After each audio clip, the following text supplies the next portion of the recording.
Welcome to Stony Creek, located in wild and wonderful southern West Virginia, here in the heart of Appalachia, nestled between the Allegheny and the Blue Ridge Mountains. Join us as we explore a culture rich in history and historical landmarks, cooking mid-Appalachian style, gardening, DIY projects, and back porch sitting.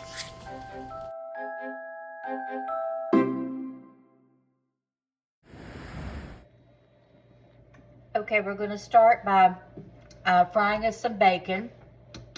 We'll need some bacon, and then we're going to need a lot of the bacon grease to fry our onions and garlic and our sauerkraut in. This is a dish it's a French dish.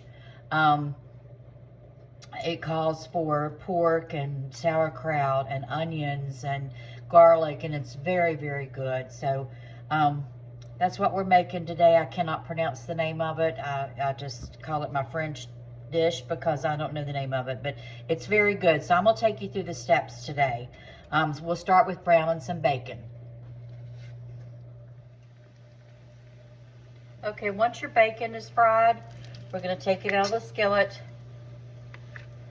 and we're going to fry our onions. Then we can add the bacon back in a little later. I'm going to crumble it or cut it up some. Okay, I use sweet onions. Whatever sweet onions I can get for whatever time of year it is, that's what I use. If they're Walla Walla or Texas sweet or also sweet or whatever ones I can get. Now for the dish size that's big enough for Tim and I use one large onion. You can use more, you can use less, but the onions are really tasty in this dish, so I like to have a good bit of it in mine. I also am an onion lover. I love them. Okay. So we're going to fry our onions in the bacon dripping until they're nice and tender and have just a little bit of color on them. And right towards the end, when they're about ready, then I'll add in some garlic. You don't want to add your garlic too soon or too hot of a skillet because garlic will burn and it makes it bitter. So we'll let these saute here in this bacon grease for just a little bit. And then we'll come back and add our garlic. Okay. Our onions are a little bit translucent. They've got some good color on them. So I think we're going to add our garlic. It's up to your taste, but I would say a tablespoon and a half maybe. Let's go just a little more. I also want to lightly salt and pepper this.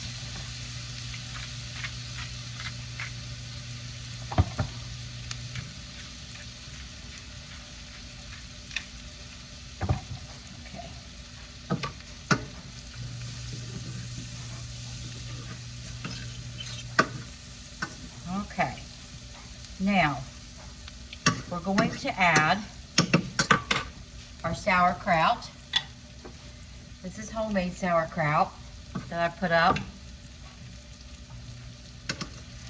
And I like sauerkraut, so I will be using a lot.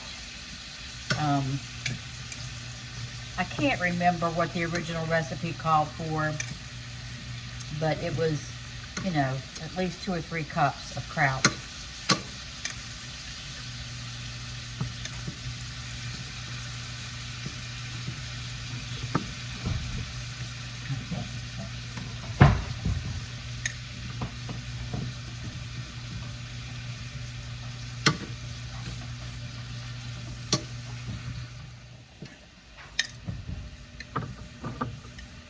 I'm going to use what's in my jar, what's left in my jar. It's not a full quart.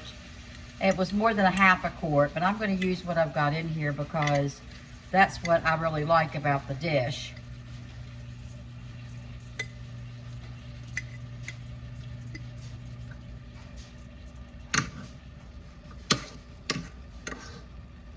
I make my kraut homemade.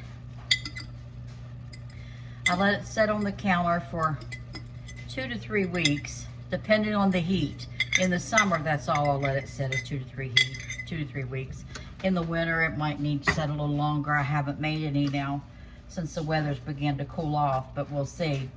Gonna let this set with your onions, and then we're going to add a little bit of chicken stock and some potatoes to our kraut mix. So just leave this on low. Just let it sit there and get heated through and through with your onions and your garlic, and it gets all them bits up of the bacon off the bottom of the pan. Oh my goodness. Now, the original recipe called for browning pork chops and putting pork chops in this, which I do a lot. The only reason that I'm not doing it that way today is because I have some pork ribs in the oven. And so I'm just going to eat this with the pork ribs. So I'm just going to add my bacon back in and my potatoes, and I'm not going to add pork chops to this today. It also does call for juniper berries, which I don't happen to have any of right now. I do have, yeah, the Herbes de Provence from France. It has rosemary and thyme and all the good stuff in it. It does call for that. So I'm going to put me a good teaspoon and a half of herbs. When I have fresh rosemary, I'll use fresh rosemary and thyme. Mine died this year due to the drought, and I don't have any fresh right now. So we're going to use dried. And again, like I said, it does call for juniper berries, but I have to order those. You can't find those in grocery stores around here, and I haven't done that for a while. So I'm going to turn it, I've got it on low, I've got it a little bit too low. I'm going to turn it up and let that set while I peel me some potatoes to put in here. So we'll be back. Okay. Now, you can use any type of potato that you like. You know, potato's a potato. However, there are potatoes that's more dense than the others. For instance, a russet potato, you use the big russet potatoes as baking potatoes because they are not as dense as other potatoes. So they fluff when you open them up. They bake very well.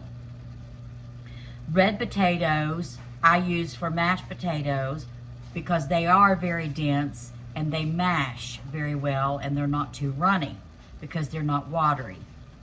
So in this particular case, I am using a russet potato because a russet potato is not so dense. It will soak up the flavor and the juices in the bottom of your pan much better than a heavier, dense potato will. Again, any potato will work, but russets will take up the flavoring and make it so much better. So I just cut mine into, I just dice it up into the size of potatoes that I want. Of course, you try to make them relatively the same size.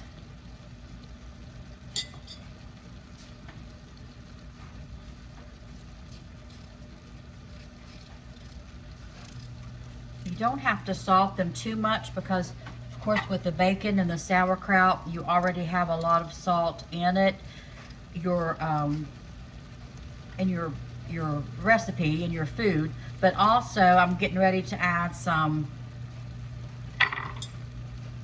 chicken broth, and that too has a lot of sodium in it. So I always cook mine first, and then I feel if it needs a little extra outside salt, I add that. So add your chicken broth, enough to cover to cook your potatoes.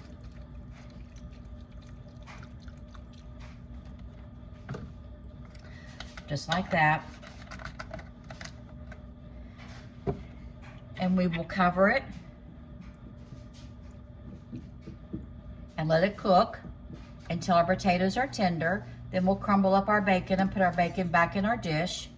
And it is a wonderful, wonderful, tasteful dish, especially if your kraut is has a little more tartness to it. it makes it even better. I have used store-bought before I learned to make my own. I would use store-bought. It's not nearly as sour as home kraut can be, because you can, you know, make it as sour as you want. Like I said, I leave mine out on the counter 2 to 3 weeks and then put it in the refrigerator, and it still tends to ferment, but just much slower. I'm not a very real sour person. I don't like it extremely strong, but I have learned in making this dish that sometimes you do want it to have a little bit of that tartness to it, so you can taste it in your dish. Just to eat it, you would probably want it mild, which I do eat it. I love it. I'll open up my jar and get me some out and eat it as a snack. I love kraut. So however you like it, you know, it's up to your taste. But we're going to cover this and we're going to let the potatoes cook until they're tender. And we'll come back then. Okay, and here's our finished dish. The potatoes are tender. Our onions is tender. We've put the bacon back in. There's still some chicken broth left in the bottom. And this is absolutely delicious. I hope you give it a try.